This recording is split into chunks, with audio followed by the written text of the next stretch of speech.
What's up guys, it's Paralyzer here, and welcome to Zombies Map Reviews. In today's episode, we'll be reviewing the Zombies map that changed everything, Riese. We'll be ranking the map based on 3 criteria: features, replayability, and atmosphere. These are my opinions, so try not to take offense if they don't align with yours. While testing the map, I'll be going for a high round, beating all of the Easter eggs, and also playing a multiplayer game. This is the final World at War map, and just like the rest, we'll only be playing the original version, meaning no remakes or remasters. Riese was released as part of Map Pack 3 on World at War, and is the final map on the game. The map takes place in Group 935's main facility, known as Waffenfabrik Riese, located in Lower Silesia, near Breslau, Germany. We play as the same crew in this map as in Shi No Numa, Ultimus.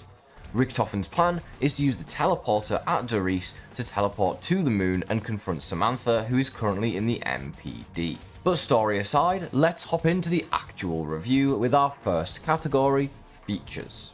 Now there's one feature in this map that sticks out like a sore thumb. That's right, it's the Pack-a-Punch. This was first added in Riese and allows players to upgrade their guns for the first time ever. This was a revolutionary change to zombies, as it finally allowed players to make any and every gun more powerful than ever, meaning they could survive for more rounds than before, especially the casuals. This came with unique names for every gun when upgraded, and some guns even had unique features or changes, like the M1911 upgraded, shooting grenades, or the M1A1 carbine upgraded, changing to become fully auto. This changed the game in so many positive ways, but it wasn't easy to obtain.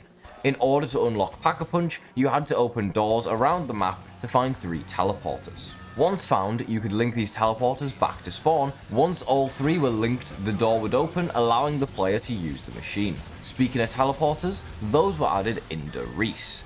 These were a fast travel mechanic that allowed players to spend 1500 points to teleport instantly back to the spawn room. These were very useful and could potentially save you from death for a small cost. The electric traps make a return, but there's no flogger or any other unique traps within this map, a small step back from Shi No Numa. The Hellhounds also return to give the players a max ammo every 4 to 6 rounds and work just the same as Shi No Numa.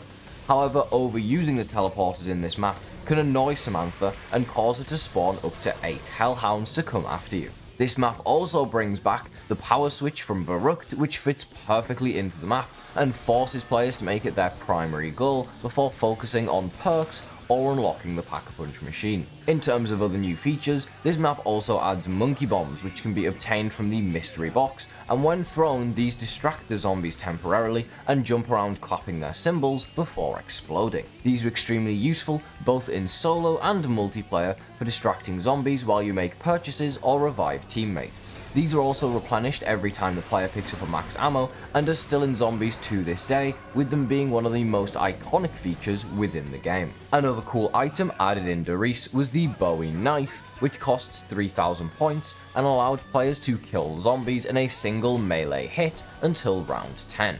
While powerful, I personally don't like using it, especially on World at War, where the zombies have their own gravitational pull upon hitting you.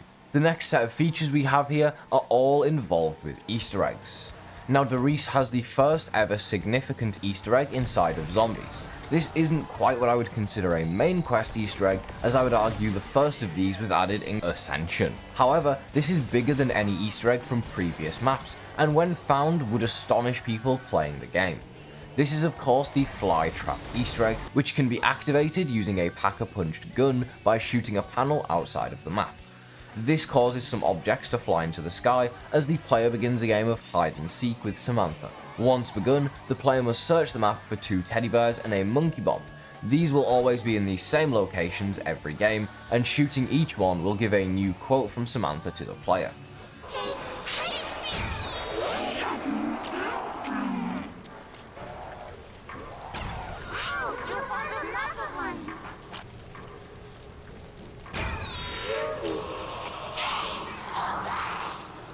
Once complete, Samantha will tell you you win, and that's the end of the Easter egg, as indicated by the reward of an achievement. This is much more elaborate than anything we've seen in any of the previous 3 maps, and was a huge leap in Zombies Easter egg framework. In terms of other Easter eggs on the map, there is a musical Easter egg which can be achieved by interacting with 3 jars containing spines on the map. This causes the beauty of annihilation to play. The music Easter egg was a staple in every map at this point, and seeing it return every time is a nice touch.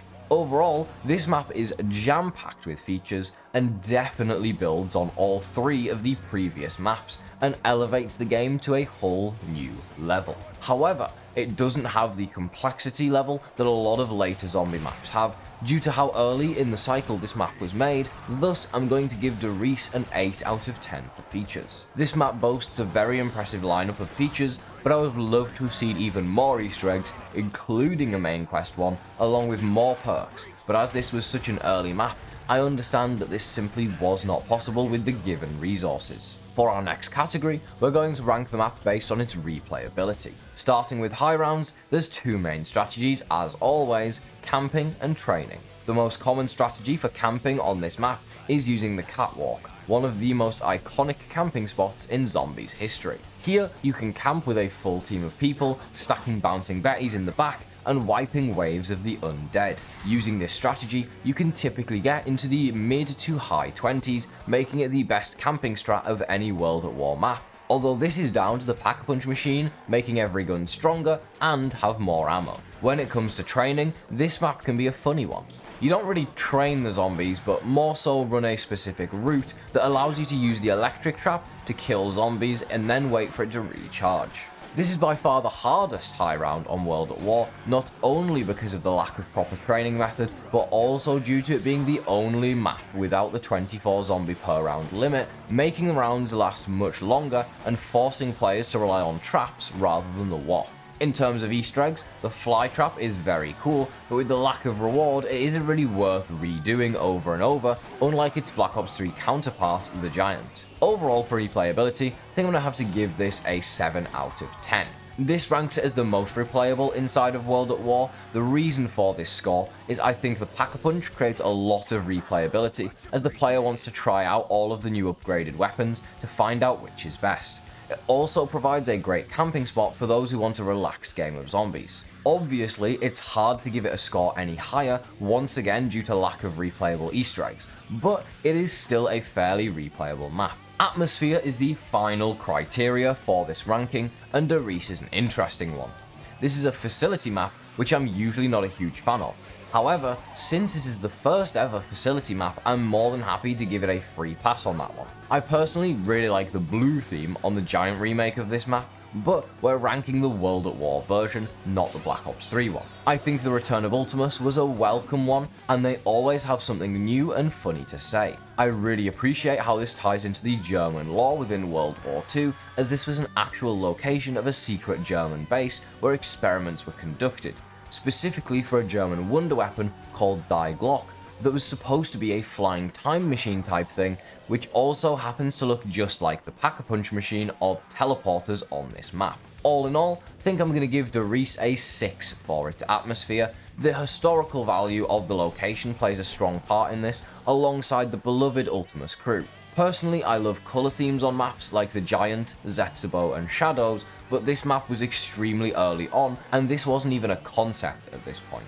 Thus, to summarise, Riese scores an 8 for features, a 7 for replayability, and a 6 for atmosphere, giving it an overall score of 7 out of 10. This may think this is harsh for such a revolutionary and iconic map, but Zombies has evolved so much over time, and while this was an amazing map at the time it was released, it pales in comparison to some of the maps that exist now. That's all for the review. Let me know what you think of Riese in the comments below. If you enjoyed the video, please leave a like on it. I'll see you in the next Zombies video. Have a great rest of your day.